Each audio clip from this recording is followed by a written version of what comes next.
Did you know that it's almost impossible to find a suitable synonym for the phrase soccer ball? Soccer sphere? Sports ball? Leather shell? No. Sounds too clumsy. All sports commentators have probably run into this problem, but a soccer ball isn't as simple as it may seem, starting with the story of its invention.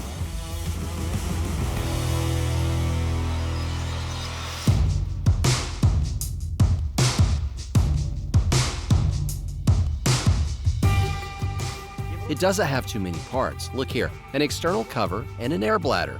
But it took so long to invent them, and so many people worked for their whole lives to make soccer balls what they are today, and to make them recognizable all over the globe.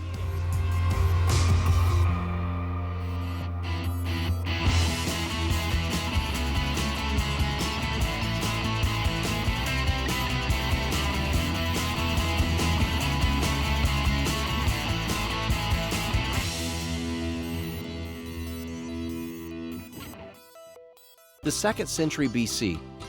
A Chinese football game, Guju, appeared first in the Qin and Han Dynasty. However, they didn't make their balls the way we do today.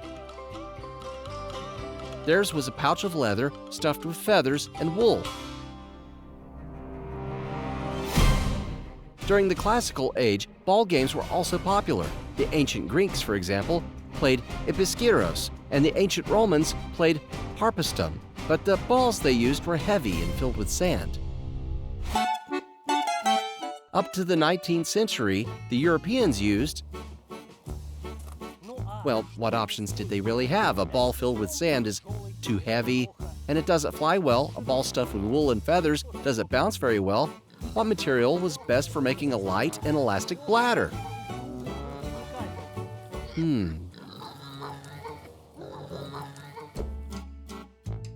Yes, of course, a natural one, the bladder of a pig or a bull. They were used to create balls for centuries. They were first dried and processed, then inflated and covered with leather from the same pig or bull. And the result was this lumpy, ugly ball. It's all due to the shape of the bladders. They're not perfectly round and durable. Only the invention of rubber bladders allowed us to make a smooth, strong soccer ball. Unlike this weird thing with a totally unpredictable trajectory.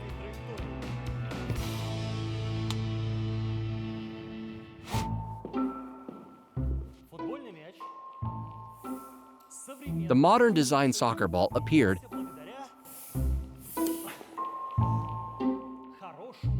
thanks to a Goodyear. Goodyear. Get it? No. Charles Goodyear, American inventor, the man who turned this natural rubber into this modern rubber, animation. Discovered almost 180 years ago, vulcanized rubber made it possible the mass production of two products that remain successful even to this day: tires and bladders for soccer balls. But the latter still had one huge obstacle: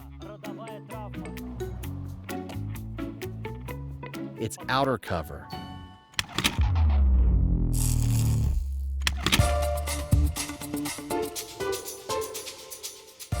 What are the parts of a soccer ball? There are 3 layers: the air bladder, inner lining, and the outer shell. It's that simple. Now that we've learned about the bladder, it is still today made of rubber, although sometimes it is made from synthetic butyl. From the outside, they are barely distinguishable. The inner lining is the frame to support the bladder. It helps to maintain the shape of the ball and improves its bounce. The lining is made of cotton and polyester. But as for the cover, or shell, the only suitable construction material used to be, yes, only a natural one.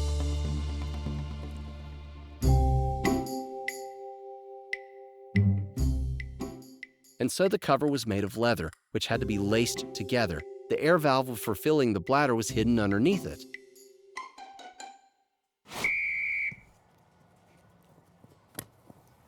Real 100-year-old balls are kept in museums, but this is a modern replica, historically accurate with leather with lacing.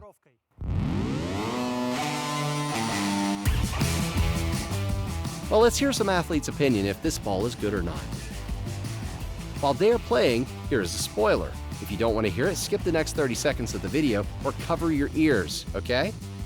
The leather ball was bad. Its pieces were cut from different parts of a cow's hide and different patterns were used for the stitching. As a result, it's impossible to create a perfect sphere. And then there's the problem that natural leather readily absorbs water. If it was raining or snowing, the ball would become heavy and wouldn't bounce well. And this lacing hurt the athletes when they hit it with their heads. When you catch a modern soccer ball, you can feel it's tougher. The soccer balls of the past were too soft, and because of this, it's difficult to focus on catching it. Also, when there's a shot, the ball moves in random directions because it's too light. A heavier ball would be more stable. Even if there are unfavorable weather conditions for playing football, like strong winds or rain, a modern ball will fly in the direction you kick it. But this one behaves differently. I mean, the wind plays an important role in the direction of its flight. So its trajectory is unpredictable? Absolutely unpredictable. In 1863, the Football Association was established in England. It unified the rules of the game, including the parameters for the ball, although they were later changed. It's difficult to imagine now, but until 1963, the size and weight of the ball were determined through a mutual agreement between the athletes.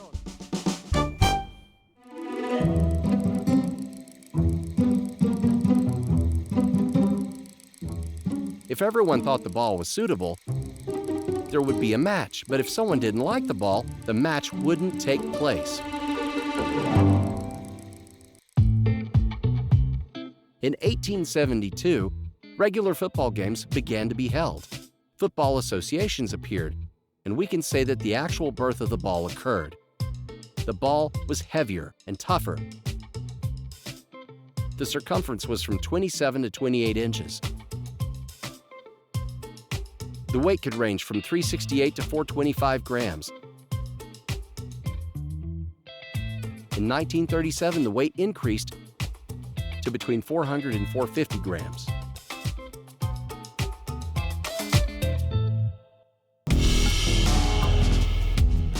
But all modern standards were broken by the imperfect covers of those soccer balls. During matches, it became egg-shaped due to kicks, moisture, or production flaws. It became heavier. The lacing hit the players, and the goalkeeper was constantly misled by its unpredictable trajectory. Until finally, one goalkeeper couldn't take it anymore. Egil Louis Marius Ferdinand Nielsen was born in Denmark in 1918 into a large working-class family. At the age of 20, he made his debut as the goalkeeper of the football club Copenhagen, the oldest club in the country. His team won 5 championships in Denmark, and the team, which included Nielsen, won the bronze medal in the 1948 Olympics. He had many trophies. Like all elite players of the 1940s, Nielsen didn't really like the balls back then. And as a goalkeeper, he frankly hated their unpredictability. After all, soccer balls often flew towards the goal with a totally unpredictable flight path. To cut a long story short, Nielsen couldn't stand it anymore.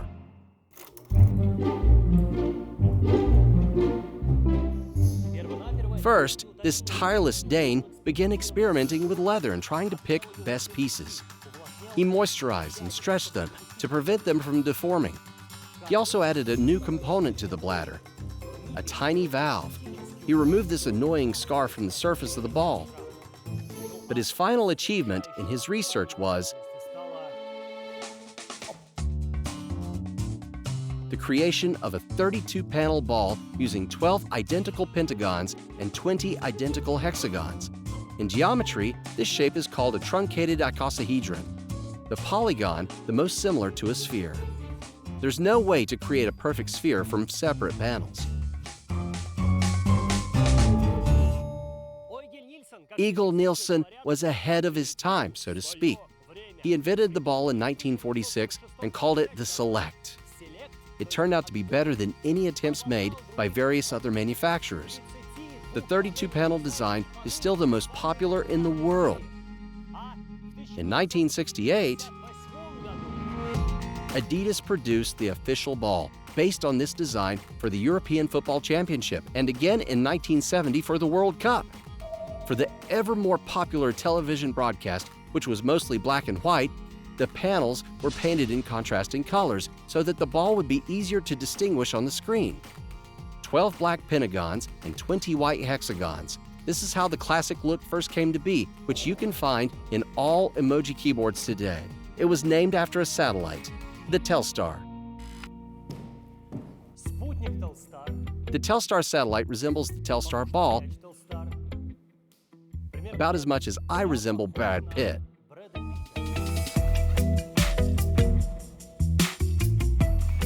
Which is to say we're both human beings, and the similarities in there. Here the solar panels are square, and the closer to the ends rectangular. No pentagons or hexagons. The satellite didn't work for a very long time either. Less than a year before it broke down. Now it's just space debris. The Telstar ball was recognized as the roundest for its time. It was used during the 72 and 76 European Championships, and again during the 74 World Cup in West Germany. Today, more than 500,000 of its replicas have been sold. And so, with the intention of unlocking the secret to curved shots, we bought a cheap ball, which is very similar to the one invented by Eagle Nilsson and popularized by Adidas. This 32-segment style is still in fashion even 70 years later. So why does a round ball fly in a curved path when it hits straight on? Yes, because it's spinning, but every ball rotates in flight. How do players manage to curve its path? A phenomenon which is especially noticeable in a corner kick.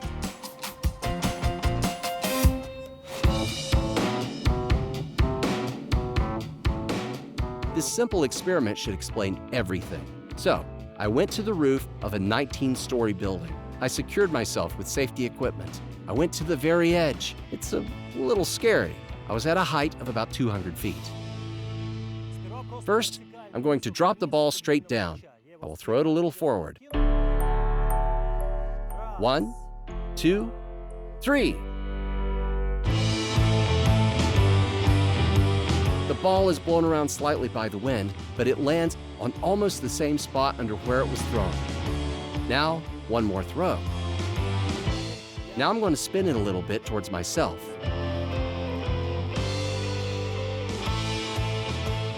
I didn't even throw it far away from me. I just slightly spun it, and the ball flew away. It landed 60 feet away from the building. Now let me explain what happened. Our ball was affected by the Magnus effect, named after Henrik Gustav Magnus, who described this phenomenon in 1852. Here's how it works. When the ball is accelerating, the oncoming airflow begins passing around it. If the ball isn't spinning, then the airflow flows around all sides of it at the same speed. But if it's spinning, the ball also influences the airflow, here in the same direction on the oncoming flow, and here in the opposite direction. Here, there is the airflow speed plus the spinning speed. And here, there is the airflow speed minus the spinning speed. And now we are running into Bernoulli's principle. The higher the flow speed, the lower the pressure. A ball, like any flying object, cannot escape this law of physics, and it obediently moves toward the lower pressure zone. When I threw the ball off the roof, I spun it towards myself. As a result, the pressure was bigger here and smaller here, so the ball landed far from the building.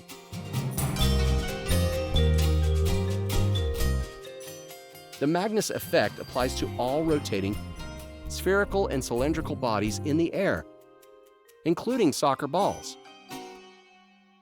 Do you want to confuse the goalkeeper and make the ball fly along a curved path?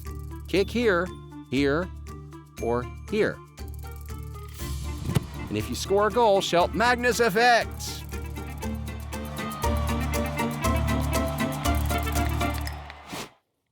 Well, what are we going to do for natural materials, Yes, the ball has evolved, become stronger, become an almost perfect sphere. But it couldn't part ways with leather. Perhaps this is the most unexpected thing. If you are a football expert, try to answer correctly. Which country today is the biggest producer of soccer balls? India, China, Turkey, or Pakistan? Your answer?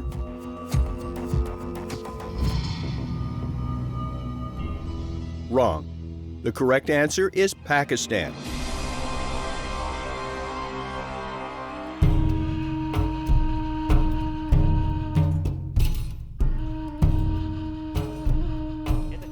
This might come as a shock. Almost 80% of all soccer balls in the world are made in Pakistan. And half of the 80% of these balls are produced in one northeastern city called Sialkot. This is the world center for soccer ball production. Everyone here produces them. Why Pakistan? And why does this city produce more balls than any other place in the world? Well, there are several possible explanations. According to one version, Pakistan, once part of British India, was famous for its master leather crafters. So they had enough skilled labor to produce these perfect spheres for a purely English sport. According to another version, in Sialkot, British officers decided they wanted to play football. Naturally, they eventually punctured their ball. And of course, they could not fix it themselves. They gave it to a local tradesman, and he handled the task. Then he began producing soccer balls himself, and his business grew from there. Hey! Here! Well, however it happened, if you take your soccer ball and find the Made In label, most likely you will see Pakistan.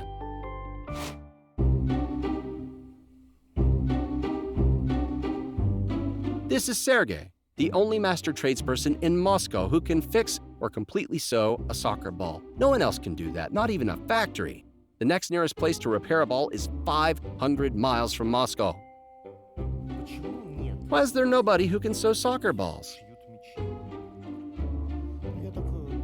As far as I know, many of the people I knew who knew how to do it are dead now or can't work anymore. Yeah, and then doing this kind of work, it's not easy to make a good living. Then why do you do it? My father did it, and I kind of inherited it from him. That's why I do this. It doesn't matter if I want it or not, I do it. How much does it cost to repair a ball? If you already have a spare bladder, then it costs $10. If you don't, it costs $15. But you know, when a new ball costs about $60 to $80, 20% of the price isn't such a high price to pay for a repair. For many people, a soccer ball can hold many memories. Some people can bring them from Spain or France. Or it might be a souvenir ball. We asked Sergey to show us how to create a soccer ball from scratch. Process is simple, albeit time-consuming. First, a hexagonal panels are sewn to a pentagonal panel until it turns into a flower. When there are enough of them, they are all sewn together into a solid shell. It is turned inside out, and through a small hole the bladder is inserted. Then it is glued to the valve, and the hole through which the bladder was inserted is sewn shut. But these final steps are kind of a secret. Sergey does not want anyone to see how he completes them. Why do you decidedly refuse to show how the last stitches are made to finish the ball? I'd say it's not the last stitch, but the last knot that I don't want to show. The biggest reason I don't reveal it is that I promised my father I wouldn't. Yeah. He said, "Tell this secret only to your son. Your son and no one at all. Not even to your best friend. Today, he is your best friend, and tomorrow he might become your enemy." So I made a promise with my father, and I keep my word. I don't know what could make me break my promise. So what about those natural materials, Ah yes, leather. No matter how it's treated, will still absorb some moisture, which will make a soccer ball heavier.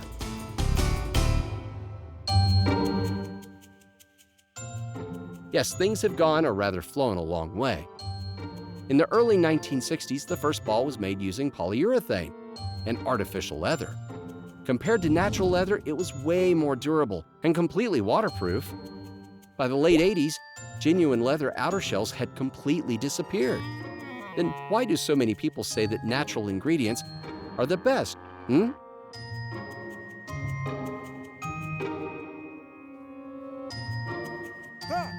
Hey, get out of here!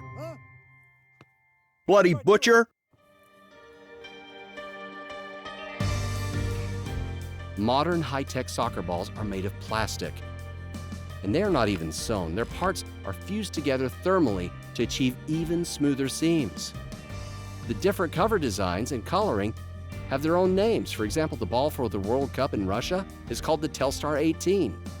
And as you can see, the design is somewhat similar to the ball with the same name that we discussed earlier.